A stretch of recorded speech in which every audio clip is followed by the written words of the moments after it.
नमस्कार, मैं हूं मनोहर मनोज। पुनः कार्यक्रम सत्य असत्य और अर्ध सत्य में। दोस्तों, आज हम फिर से बात करेंगे उसी खेती पर, उसी किसानी पर, जिसको लेकर के देशव्यापी अभूतपूर्व और एक अप्रत्याशित किसान आंदोलन हो रहा है।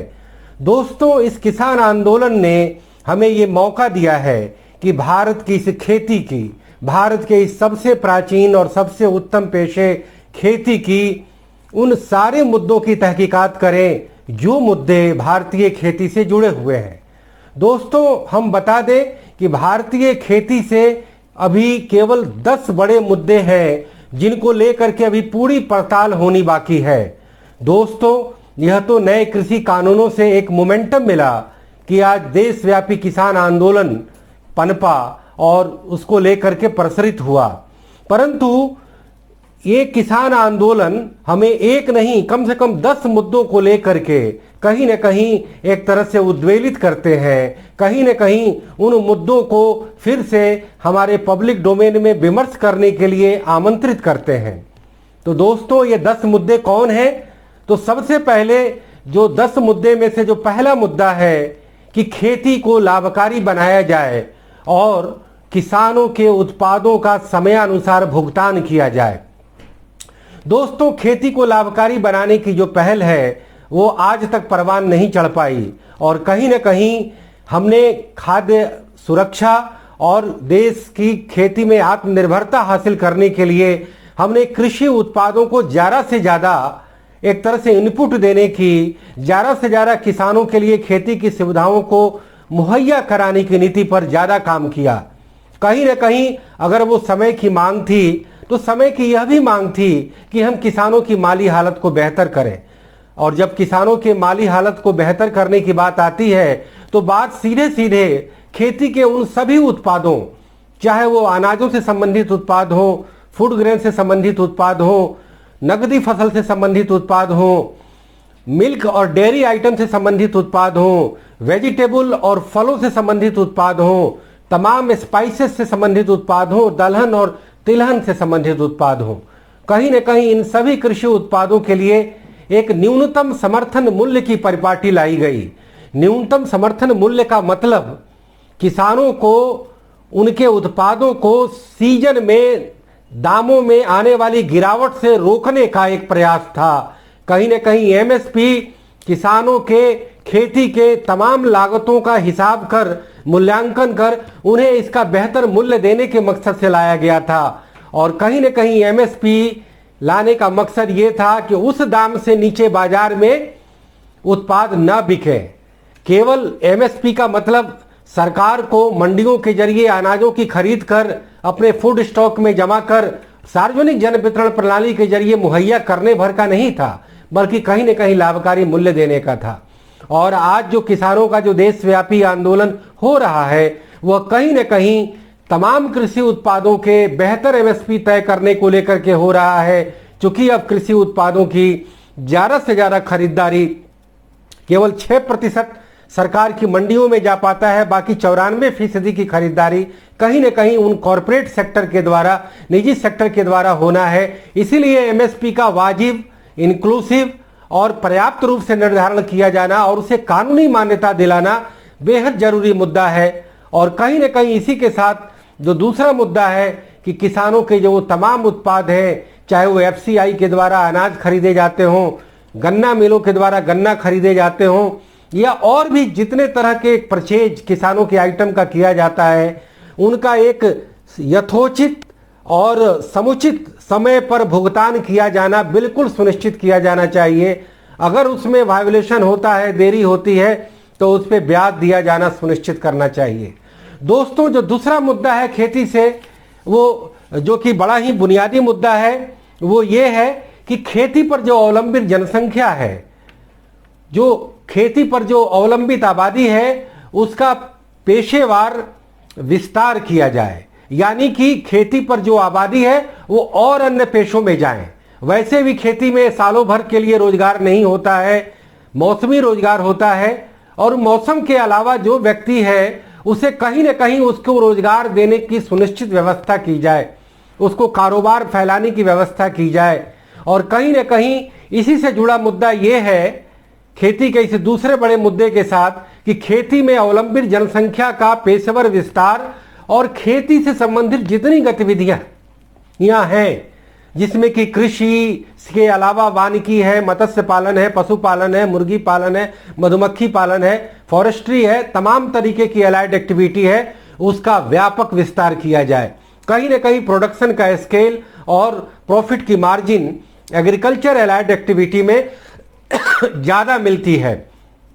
दोस्तों, अब हम तीसरे मुद्दे पर आते हैं। खेती का जो वो तीसरा मुद्दा है, जो कि आजादी के बाद ही सबसे पहले डिस्कस किया गया, वो था भूमि सुधार का मुद्दा। वो था जमींदारी सिस्टम, रैयतवारी सिस्टम और महालवारी सिस्टम को खत्म करना। जो जमीनों का जो केंद्रीकरण जो था, देश की 80% जमीनें केवल 20% जमीन मालिकों के पास थी और देश के 80% किसानों के पास देश की केवल 20% जमीनें मौजूद थी। तो इसका एक तरह से समान वितरण किया जाए। दोस्तों, जमींदारी उन्मूलन कानून आया और 1950 से लेकर के 1990 तक इसमें तमाम सरकारों ने काम किया, लेकिन कहीं न कहीं उनके काम में और उनके लक्ष्य में ढिलाई थी। इसी बीच में विनोबा भावे का वो भूदान आंदोलन भी आया, लेकिन हम देश की सभी जमीनों का समान वितरण नहीं कर पाए। और बदलते समय के क्रम में जोतों का आकार भी छोटा होता गया। जो बड़े भूमि मालिक थे उनके बाद की कई नई पीढ़ियां आ गईं और जमीनों का पुनर्बंटवारा हो गया। तो कहीं न कहीं जमीनों की सीलिंग यानी हदबंदी और जमीनों की चकबंदी यानी जिनके दूर दराज जमीन थे उनको नजदीक के जमीन से स्थानांतरण, ये दोनों बड़े अभियान हुआ करते थे। लेकिन 1990 के बाद राजनीतिक तौर पर भी ये दोनों मुद्दे गौण पड़ गए। नहीं तो राजनीतिक दलों का ये एक बड़ा मुद्दा हुआ करता था कि देश में लैंड रिफॉर्म लाया जाए। आज देश में बढ़ते शहरीकरण और औद्योगिकरण से जो किसानों की जमीनें शहरी और औद्योगिक क्षेत्र के बगल में पाई जाती हैं, उसके अधिग्रहण का एक नया मुद्दा सामने मुखड़ा है। और उसके तहत यह तय हुआ है कि किसानों की किस रेट पर जमीन की जो है दरें दी जाए। इसमें वो किसान जिनकी जमीनें शहरों के पास है, औद्योगिक केंद्रों के पास है, वो काफी लाभान्वित भी हुए हैं। लेकिन कॉरपोरेट को जिस तरीके से लाभ मिला है, उस लाभ में किसानों को भी समुचित हिस्सेदारी दी जाए, कहीं न कहीं वह भी मुद्दा है और उसे अभी पूरा एड्रेस किया जाना बाकी है। और कहीं न कहीं भूमि अधिग्रहण का मुद्दा जो हमारे पॉलिटिकल डोमेन में प्रमुखता से आया, आज वो शांत भले है, लेकिन उसकी पूरी व्यवस्था अभी भी न्यायोचित हो गई है, ऐसा नहीं कहा जा सकता। दोस्तों, खेती के इन तीन मुद्दों के बाद जो चौथा फंडामेंटल इशूज है जिसके बारे में हम चर्चा करेंगे, वह है कृषि जनित सब्सिडी की नीति। बताते चले कि देश में 1960 के बाद जब खाद्य सुरक्षा को एक बड़ा मुद्दा बनाया गया और उसको लेकर के देश में हरित क्रांति का आगाज किया गया, उसके बाद श्वेत क्रांति का आगाज हुआ। देश की कृषि की तकनीकों में, प्राविधियों में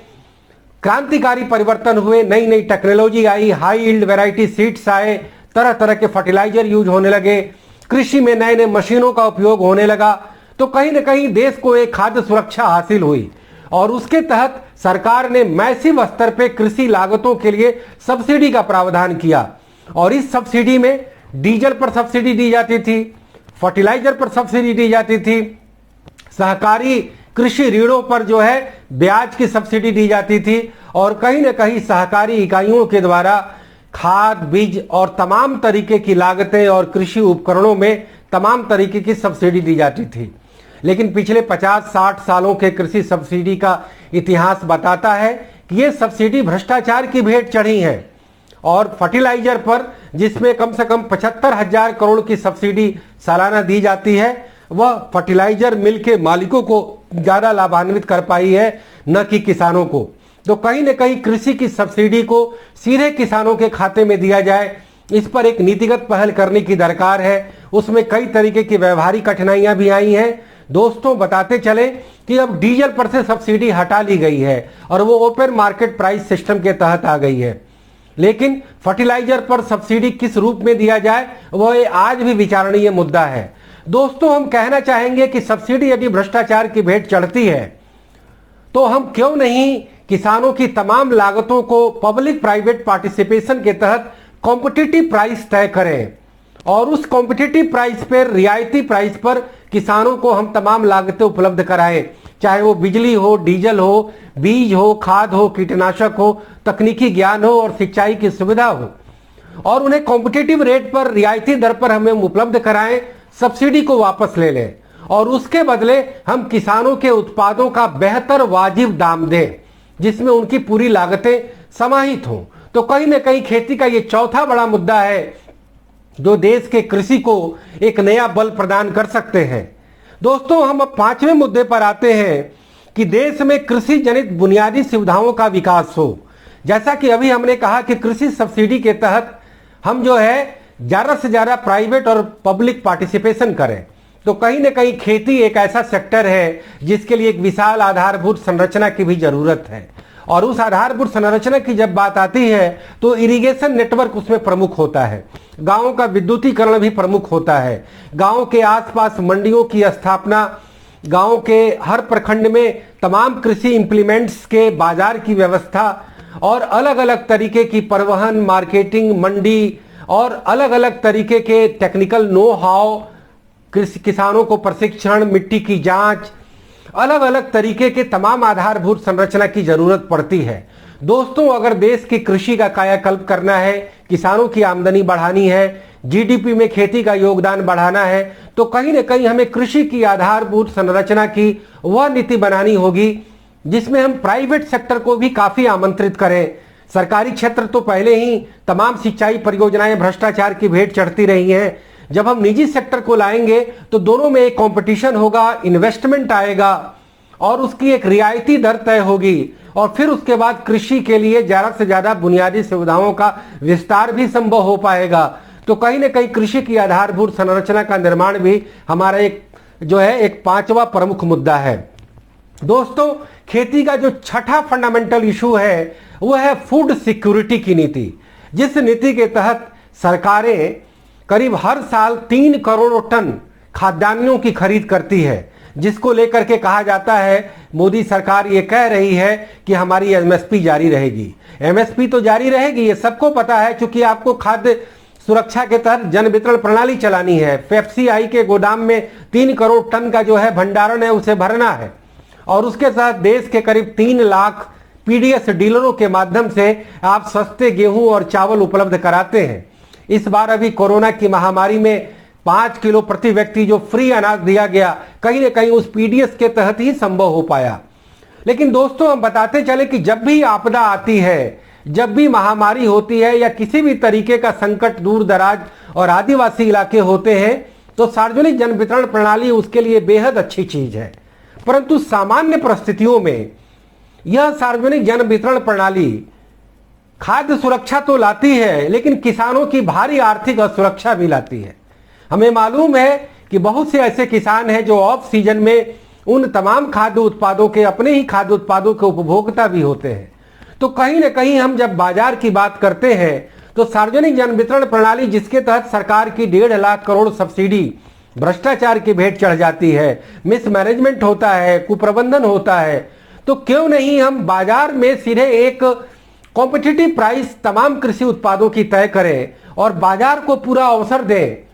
और जिन लोग जो पात्रता रखते हैं सहायता की, जिन्हें खाद्य सुरक्षा के लिए, घरों में उनके अनाज की सुरक्षा के लिए जो एक तरह से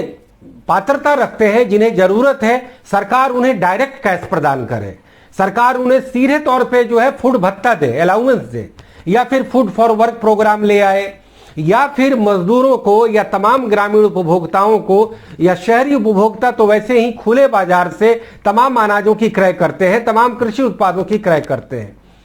उनके पास राशन कार्ड होता जरूर है, परंतु उसका इस्तेमाल करने का उनके पास न समय होता है, न ही उनके पास धैर्य होता है। तो ऐसे में जो तमाम जो राशन कार्ड होल्डर हैं उसे बनाए रखा जाए, यथावत रखा जाए, क्योंकि उसकी जरूरत अनेकानेक परिस्थितियों में पड़ती है। लेकिन सामान्य तौर पे कृषि उत्पादों की खरीद बाजारों में ही खरीदने के लिए विवश किया जाए, और जो लोग व्यक्ति इसके लिए समुचित पात्रता रखते हैं उन्हें फूड भत्ता दिया जाए। इससे किसानों के खेती के उत्पादों का व्यापक विस्तार होगा उसे बाजार से बहुत बड़ी सहायता मिलेगी और बाजार की कॉम्पिटिटिव प्राइस पर उन्हें बेहतर दाम मिलना तय होगा। भ्रष्टाचार में पैसे की बर्बादी रुकेगी और सरकारों के पास जब ज्यादा संसाधन आएंगे तो वह खेती के तमाम मदों में, चाहे वो आधारभूत संरचना हो, सामाजिक सुरक्षा हो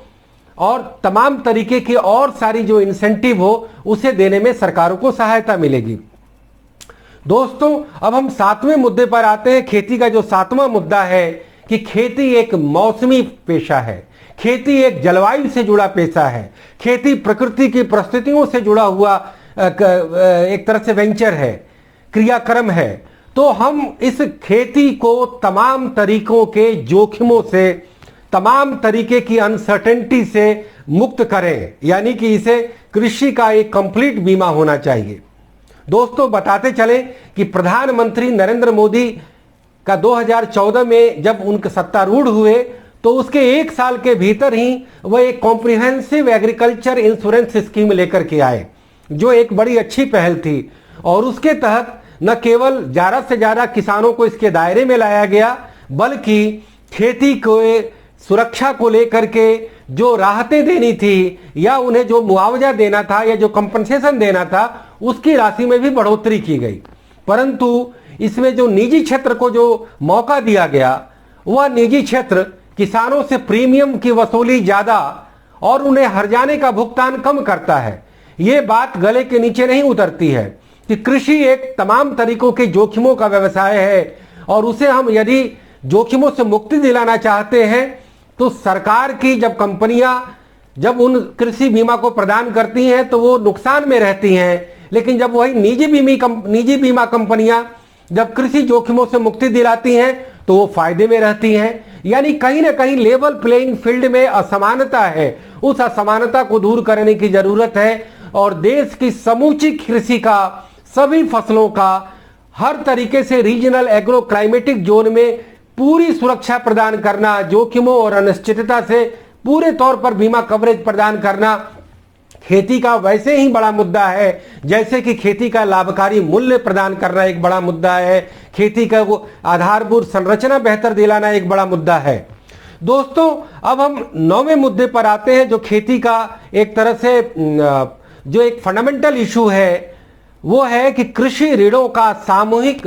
और सहकारी जमानत किया जाए। दोस्तों, बताते चले कि देश में किसानों के हितों को लेकर के, किसानों की राजनीति चमकाने को लेकर के एक बड़ी गलत परिपाटी बन गई कि किसानों के द्वारा उपभोग किए जाने वाला बिजली के बिलों को माफ कर दिया जाए, किसानों द्वारा लिए जाने वाले बैंक ऋणों को माफ कर दिया जाए। कहीं न कहीं ये वो किसान थे जो बड़े किसान थे, जिनके खेत जो है वो इलेक्ट्रिफाइड थे, जो कि बड़े बड़े बैंकों से लोन लेकर के कमर्शियल खेती कर रहे थे। और सरकारों ने जब अपने खजाने की कीमत पर लाखों करोड़ रुपया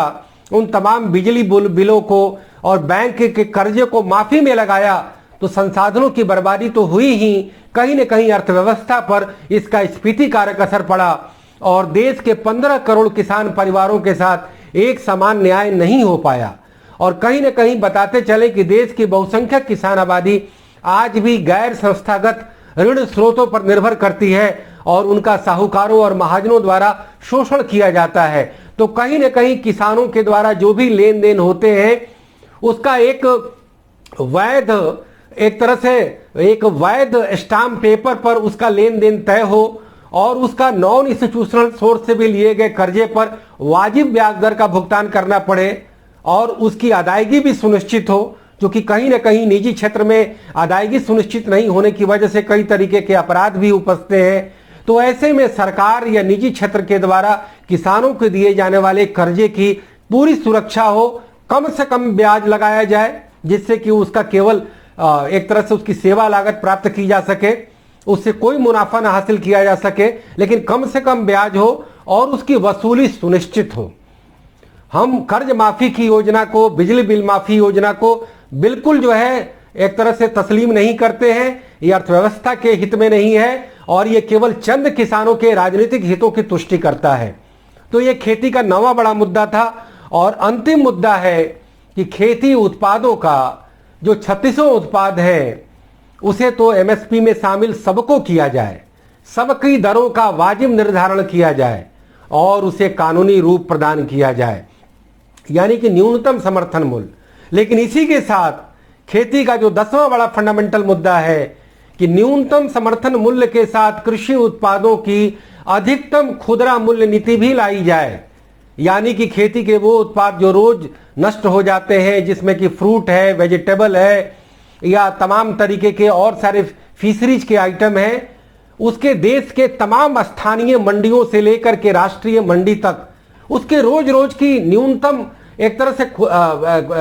अधिकतम खुदरा मूल्य उसकी जरूर निर्धारित की जाए। क्योंकि हम देखते हैं कि एमएसपी में और एमआरपी में 500% तक का अंतर होता है। जो आलू 1 रुपये सीजन में बिकता है वो आलू ऑफ सीजन में 50 रुपये बिकता है। कहीं न कहीं वही किसान अपने ही आलू को 50 रुपये ऑफ सीजन में खरीदता है। वही प्याज जो कभी 1 रुपये और 2 रुपये किलो बिकता है सीजन में, सड़कों पर किसानों द्वारा फेंक दिया जाता है। टमाटर 1 रुपये और 2 रुपये किलो बिकता है और सड़कों पर किसान टमाटर फेंक देते हैं। वह टमाटर का एक न्यूनतम समर्थन मूल्य, एक वाजिब मूल्य तो तय किया ही जाए, जिसको लेकर के देश के सारे किसान आंदोलनरत हैं। लेकिन इनका ऑफ सीजन में अधिकतम मूल्य भी तय किया जाए, अधिकतम खुदरा मूल्य तय किया जाए और देश के उन लाखों जो मंडी के नेटवर्क है या छोटे छोटे बाजार समितियां हैं या उसका जो एक पूरा राष्ट्रीय चेन है, उसके आधार पर इसकी कीमतें तय की जाएं। और कहीं ना कहीं जो न्यूनतम मूल्य नीति और अधिकतम खुदरा मूल्य नीति को लेकर के जो सरकार की एजेंसियां हैं, केंद्र सरकार की एफसीआई और नाफेड है, राज्य सरकारों की अपनी एजेंसियां हैं और स्थानीय स्तर की तमाम मंडियां और बाजार समितियां हैं, उनमें एक तरह से सीजन में वो अपना स्टॉक तैयार करें, यानी कि परचेज करें एमएसपी पर, और ऑफ सीजन में बाजार में जारी करें, जिससे कि बाजार में उन सामानों की ऑफ सीजन में किल्लत ना हो। और उसके बाद फिर भी अगर आपूर्ति की कमी ऑफ सीजन में होती है, किसी चीज की किल्लत होती है, जो आए दिन हम तमाम ऑफ सीजन में देखा करते हैं कि कभी आलू, कभी प्याज, कभी सरसों तेल, कभी चीनी जैसे उत्पादों की किल्लत होती है और अचानक उसकी कीमतें आसमान छूने लगती हैं और हम फिर तब आयात को लेकर के जो है एक तरह से पैनिक मोड में चले जाते हैं। तो इस तरीके की नौबत ना आए, तो इसके लिए अधिकतम खुदरा मूल्य नीति का भी आगाज किया जाए। दोस्तों, इन 10 मुद्दों के साथ, इन 10 फंडामेंटल इश्यूज के साथ अगर हमारी सरकारें और हमारे नीति नियामक और तमाम विचार विमर्शकर्ता अगर इस पर एक पूरा विचार मंथन करते हैं, तो देश की कृषि को एक नई दिशा और दशा दी जा सकती है और देश में एक नई कृषि क्रांति का आगाज किया जा सकता है। दोस्तों, इन्हीं 10 बड़े कृषि मुद्दों को मैं आपके सामने आपके प्रतिक्रिया और क्रिया के लिए छोड़े दिए जा रहा हूं और फिर किसी नए मुद्दे पर, फिर किसी नए ज्वलंत सवाल पर हम आपके समक्ष फिर प्रस्तुत होंगे। फिर हमें अभी इजाजत दीजिए, तब तक के लिए नमस्कार, जय हिंद, सब्बा खैर, गुड बाय।